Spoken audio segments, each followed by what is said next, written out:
Hello everyone. Hope you all are enjoying the course. In last discussion we have discussed about the scientific base of psychic perception of psychic centers. In this particular session we would discuss about the philosophical base of perception of psychic centers. It is a kind of meditation on different chakras of our body. To learn about the philosophical base, we should see that our existence is dual. Philosophy teaches us that we exist in duality. That is, we are made up of two elements. One is our consciousness or soul or spirit, and the other is our material body. This duality of existence continues until the conscious element achieves emancipation. That is, until we realize purest state of consciousness. In the mundane dual existence, the conscious element, which is called soul or spirit, must have physical or material body to function and perform in. In fact, there is not only one, the gross physical body, but there are a couple of subtle bodies also. The composition of our personality is extremely complex. We can try to understand this diagrammatically. Thus, the nucleus of our personality is the soul, and in periphery we find all these different bodies. Completely, it is the soul is surrounded by these different bodies, gross one and the subtle ones. This produces the envelopes of passions and emotions.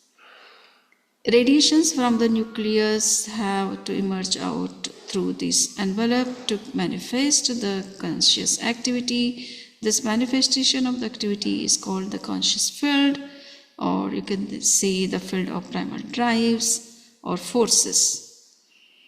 Technically, it is known as adhyavasaya. The karmic body is itself enveloped by another subtle body, which is known as a bioelectrical body or vital body or pran body, and the technical term for this is Tejas body in Praksha meditation system. The conscious activity ultimately manifests itself in the gross physical body via the bioelectrical body, which energizes the brain and the nerves. Thus, our life processes lie almost wholly within ourselves and are amenable to be controlled by our spiritual self. Our primal drives, animal impulses, and carnal desires can be controlled and subdued by developing our reasoning, mind, and wisdom. It is the spiritual self which gives the strength of subjugating the passions by developing wisdom. Endocrine system, now we have to see that how it plays a role in this particular practice of meditation. As soon as we accept the duality of our existence, we realize that there must be some means of communication between the subtle spiritual self and the gross physical body. That is, there must be some built-in mechanism within the body through which the former can exercise its power and authority and control the grosser elements of blood, bones, and bodily organs. This mechanism must translate the code of intangible and imperceptible spiritual forces into a form of crude power which is material enough to work through flesh, nerves, and other material chemical constituents of our body. These intercommunicating transformers between the most subtle spiritual self and the gross physical selves are our endocrine or ductless glands, which produce and distribute through blood circulation chemical substance called hormones. Endocrine and psychic centers thus have some interconnections. Philosophers, scientists, and doctors unanimously agree that these endocrines profoundly influence emotions and mental attitudes of a person. Dr. Aim W. Karp, MD, writes in his book Glands, Our Invisible Guardians, our jealousies, hates, fears, struggles for wealth, power, position, our lusts and superstitions all call upon the reserve supply of adrenal secretions, the fighting or energizing secretion until the glands are exhausted. Other glands also become distorted by overwork. All passions and emotions are expressions of the endocrine glands. Their arousal due to recorded past will overload the system and their work is disintegrated. Excess secretion produces psychological distortions and weaken the glands. It is therefore necessary that we control and regulate the passions and emotions. The emotional impulses must be resolved by conscious reasoning to avoid the overloading and dysfunctioning of the system. Now we would see that psychic centers have also been discussed in the field of acupuncture, acupressure, Suzhou, and pranic healing, along with in Ayurveda, that is the medical science of India. There is one aphorism in Jain scriptures which is known as Sabvenam Sabve. It means that all the innumerable points of our soul are psychic centers in themselves. However, in certain parts of the body, there is greater concentration of the conscious element or consciousness than in the other parts. This can be expressed in other words in the language that the whole body comprises of an electromagnetic field, but the intensity of the electromagnetism in some specific parts is many times more than that in other parts. Our brain, sense organs, and the endocrines are such specific centers. Ayurveda, which is a medical science of India, calls these centers vital centers, and the technical term for these vital centers in Ayurveda is Marmasthana, and they have identified 107 vital such centers inside the body. These are therefore the important centers where the conscious field is more intense. There is remarkable coincidence in the location and significance of the psychic centers identified in the Pragya meditation system and the vital centers identified by the Ayurveda system. Techniques of acupressure have identified more than 700 centers in our body. These centers are placed suitably or are stimulated by silver needles to relieve pain and cure many diseases. This system claims to cure some difficult cases. It is believed that all the vital organs, including the brain, are reflected in the sole of our feet and palms of our hands. Thus, the vital centers, acupressure points, and the endocrines are associated with our psychic centers and profoundly influenced by them. Psychic centers vitalize all important organs, including the sense organs and the mind. An important purpose of meditational practice is to establish a more balanced equilibrium in the functioning of these organs. Perception of psychic centers can do this efficiently.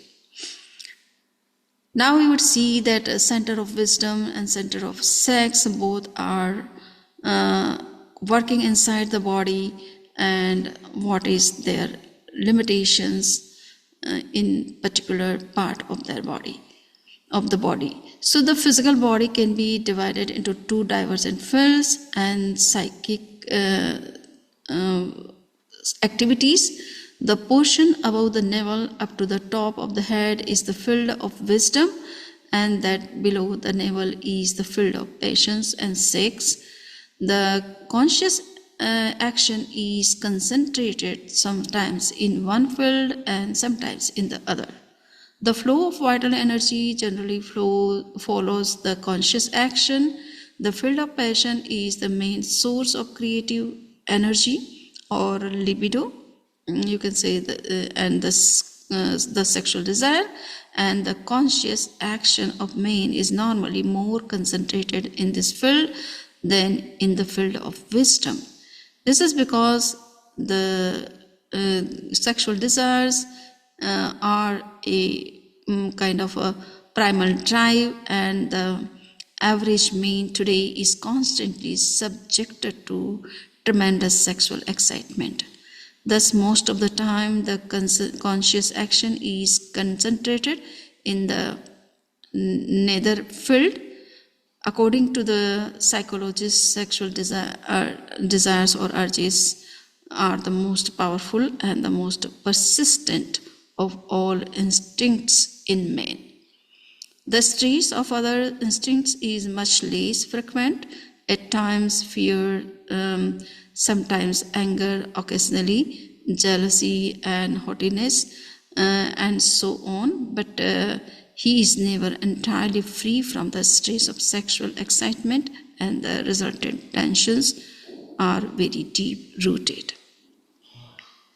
Besides pleasure, the field of passion is also the center for misery and cruelty. One suffers misery due to loss of some beloved possession or due to undesirable association. Pleasant and unpleasant sensations are produced in this center. Suffering from pain, efforts to remove pain, cruelty, jealousy, hatred are all expressions of this center. Intrinsic level of consciousness is also important to learn in this particular context. Mind is not the intrinsic level of consciousness. As you know, our instincts and impulses such as anger, conceit, jealousy, and greed constitute the intrinsic level of consciousness. Ill health emanates from there. Our character also emanates from there. It does not emanate from the brain. Character depends upon emotions, and the latter emanate from the endocrines, which are not located in the brain. So far, brain was believed to be the seat of emotions and was the most important organ.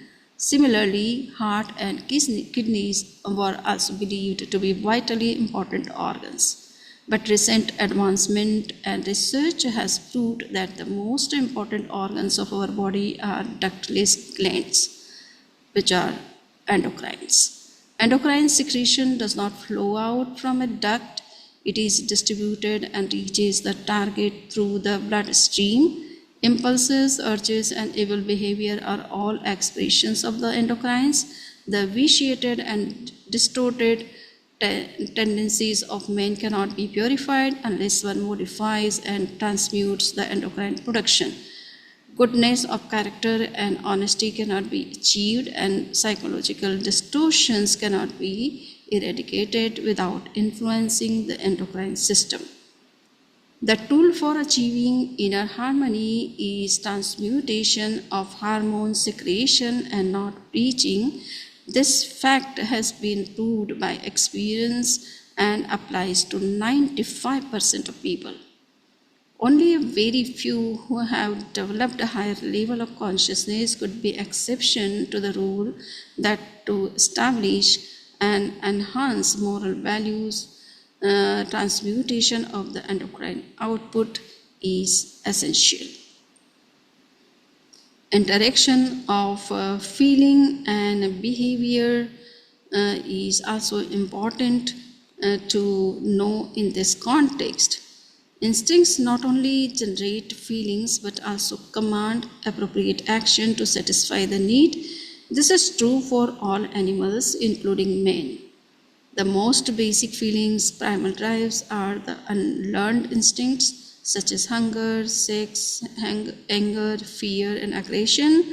Animals just act out instinctive rituals of eating, courtship, and fighting. As for man, hundreds of other emotional responses based on powerful feelings, not necessarily instinctual but learned, interact with primal drives, either reinforcing or countermanding it. He can control his responses to the insistence of the instinctive drive because he has the reasoning mind. He can modify his behavior. He may, for example, channel an erotic mood onto another creative action. This capacity of modification of behavior distinguishes man from beast, which is incapable of controlling its responses to the command of instinctive drives. Because it does not possess a reasoning mind like a human being, a beast will always remain a beast and its behavior will be bestial. Man, on the other hand, is capable of countermanding his bestial feelings and subjugate his carnal desires. This is what the uniqueness of human being. In many respects, no doubt, man is also an animal like any other. He does feel angry, hungry, beset with fear and sexually aroused because he likes others, also possesses the primal drives, the unlearned instinct of aggression, hunger, and sex. To eat, to work, to fight, and to reproduce are common to man and other animals. He is bound by his needs. Hate, love, desires, and lust dominate his actions, but there is a level of consciousness within man that is higher than that in other animals. And possession of some basic human characteristics makes him a very peculiar and in many ways a unique living being. According to the theory of evolution, man represents the culmination of the process of evolution. Human mind and personality are unique and constitute the highest product yet achieved by the cosmos. This is because man alone, by means of his inherent conscious reason, along with its chief offspring, science, has the power of setting higher standards and values for his process. Lower organisms do not possess a reasoning mind. Mere survival capacity for adaptation to only immediate circumstances is inherent in them. The animals and plants go on generation after generation, living as their progenitors have done. The unique characteristics of man are biological as well as psychological. A review of the former ones, though, can make interesting reading, is rather irrelevant for our discussion at this moment. The characteristic which concerns us the most is man's capacity for rational, conceptual, and conscious judgment. Man has two minds, the conscious or reasoning mind and the subconscious mind. This subconscious mind is the impelling force in man and is expressed in the endocrine system. Our emotions are the actions of the endocrines. The reasoning mind itself has no emotions. Now we would see how the philosophical text or spiritual text look at these psychic centers. Modern scientific research has greatly deepened our knowledge of neuroendocrine system. One remains a dwarf while another becomes abnormally tall. One is ugly while another is beautiful. One is healthy and robust, another is sick and a weakling. One is intelligent, another is ignoramus. All these depend on the hormone and neurohormone secretions and their synthesization. They coordinate and regulate all important functions such as birth, growth, development of brain cells, and metabolism. Let us review these discoveries of science in the light of scriptural wisdom. One of the 8 branches or types of karmic particles is called Nam Karma. It means body making karma. The karma which plays great role or crucial role in making our body and bodily organs.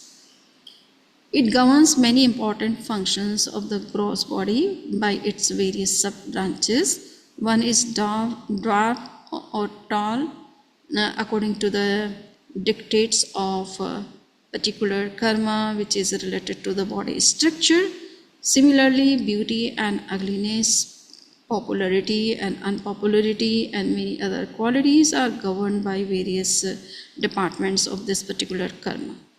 It is clear that this karma is mainly responsible for the different parameters of the physical body. It is obvious from this discussion that the ancient philosophy and the modern science reveal the same factual knowledge, though in different terminology. Science describes the process by the words like hormones, chemical messengers, feedback system, etc. Scriptures, or you can say philosophical texts, disseminate the same knowledge by such technical term as fruition and subsidence of karmic baggages or bondage, etc. Now we would see that the yoga tradition also talks about these different chakras, and it also talks that how these chakras are located in different parts of our body. So it is necessary for us to know about the yoga and physiological relation. Yoga emphasizes the location of various chakras, or you can say the psychic centers, and those centers are also recognized as different in the form of a lotus flower. They are not a flower in true sense. They are in the shape, and they are actually in the nerves which are taking the shape of a lotus. So they identify them in the form of lotus. So here we can see that there are certain such chakras are located in the body. Physiology tells us about endocrine glands.